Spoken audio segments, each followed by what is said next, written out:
आपने ED CBI का दुरुपयोग करके उनको बंदी बना दिया था।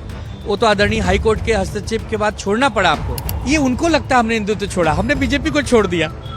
उनको लगता हमने हिंदुत्व छोड़ दिया। अरे आपने इक्का दुक्का सांसद वाली पार्टी को भी स्थान दे दिया और आपने हमारे पास 11 सांसद हैं, 9 लोकसभा में और 2 राज्यसभा। इतना डरते हैं आप शिवसेना से?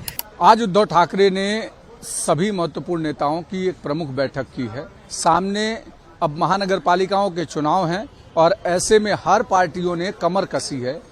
शिवसेना यूबीटी किस तरीके से तैयारी कर रही है, क्योंकि मुंबई की बीएमसी में अब तक सबसे ज्यादा वर्षों तक शिवसेना यूबीटी रही है। हमारे साथ आनंद दुबे हैं। आनंद, शिवसेना यूबीटी एक लंबा समय तक सत्ता में रही, अब चुनाव सामने फिर से आ रहे हैं, कैसी तैयारियों को लेकर के आज चर्चा हुई? संगठन को कैसे मजबूत बनाया जाए, महानगर पालिका के चुनाव 2 ही 4 महीने में होने हैं, कैसे एक एक महानगर पालिका पे बारीक से काम किया जाए, इसके लिए उप नेता, नेता, राष्ट्रीय संगठक, सचिव, प्रवक्ता, इन सबको बताया गया कि आप लोग जमीन पर जाके काम करिए, राजनीति 5% करिए, अगर करना है तो 95% समाज सेवा कीजिए और उस समाज सेवा के माध्यम से लोगों का दिल जीतिए। और जो भाजपा की सरकार की कौन नीतियां हैं उसको जनता के पास सामने ले जाइए। लाडली बहनों का क्या हुआ, हमारे लाडले भाइयों का क्या हुआ, किसानों क्या दुगनी किए, क्या बहुत सारी चीजों पर विस्तार से कार्यकर्ताओं को समझाया गया। जनता का दिल जीतने की आप बात कर रहे हैं, बीजेपी के लोगों का दिल नहीं जीत पाए, क्योंकि ये सरकार ने जो ऑल पार्टी डेलीगेशन भेजा उसमें शिवसेना यूबीटी के किसी भी सांसद का नाम अब तक लिस्ट में जाहिर नहीं हुआ। ये सरकार में बैठे लोगों को आपको पूछना चाहिए कि इतनी दुर्भावना हमारे लिए क्यों? अरे आपने इक्का दुक्का सांसद वाली पार्टी को भी स्थान दे दिया और आपने हमारे पास 11 सांसद हैं, 9 लोकसभा में और 2 राज्यसभा। इतना डरते हैं आप शिवसेना से? इतना कनी मोजी को भी जगह दी। मैं वही कह रहा हूँ, इतना घबराते हैं आप? आपने शशि थरूर जी को डायरेक्ट उसका नेता ही बना दिया डेलीगेशन का, और आप हमसे इतनी दुर्भावना क्यों?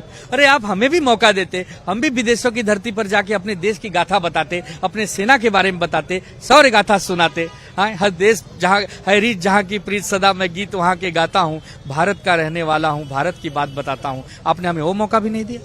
देखिए, भारत सरकार अगर दूसरी जगहों पर जा करके सारी चीजें बता रही है, हर देशों को कॉन्फिडेंस में लेने की कोशिश कर रही है, तो वो तो सही है, गलत? अरे तो योजना का विरोध कहाँ किया है?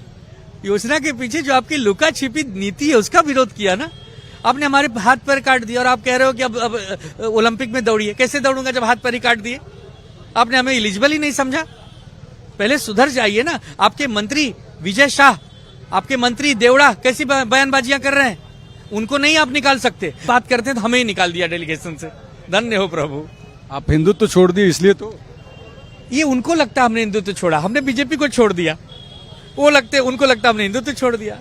अभी उनकी नासमझी का सवाल आप हमसे पूछ रहे हैं। एक सवाल और है कि जिस तरीके से नरकातला स्वर्ग एक किताब का आज विमोचन हो रहा है, संजय राउत जी ने जब जेल में थे उन्होंने इसको बृहद तरीके से लिखा, सारे खुलासे किए।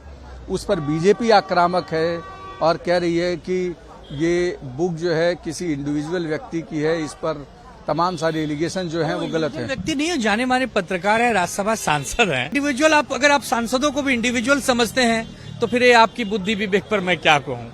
और किसी व्यक्ति ने अपने जीवन की सच्चाई लिखी है तो पहले उसको पढ़िए, कि उसको समझिए, फिर उस पर कोई टिप्पणी कीजिए। एक व्यक्ति ने नरक समान जीवन को भोगना पसंद किया लेकिन आपके स्वर्ग को हाथ नहीं लगाया, तो उसकी बात भी तो होनी चाहिए। आपने ईडी सीबीआई का दुरुपयोग करके उनको बंदी बना दिया था। वो तो आदरणीय हाईकोर्ट के हस्तक्षेप के बाद छोड़ना पड़ा आपको। तो ठीक है, ये आप शाम को आइए, उस पर जरूर देखिए। ये भाजपा है, भाजपा को समझा पाना बड़ा मुश्किल है। बिल्कुल, जिस तरीके से आनंद दुबे कह रहे हैं कि आज उद्धव ठाकरे ने एक महत्वपूर्ण बैठक की है, चुनाव कैसे लड़ना है, कैसे लोगों के बीच में जाना है, इन सारी चीजों पर बृहद चर्चा की है। वीडियो जर्नलिस्ट घनश्याम के साथ अभिषेक पांडे, भारत एक्सप्रेस, मुंबई।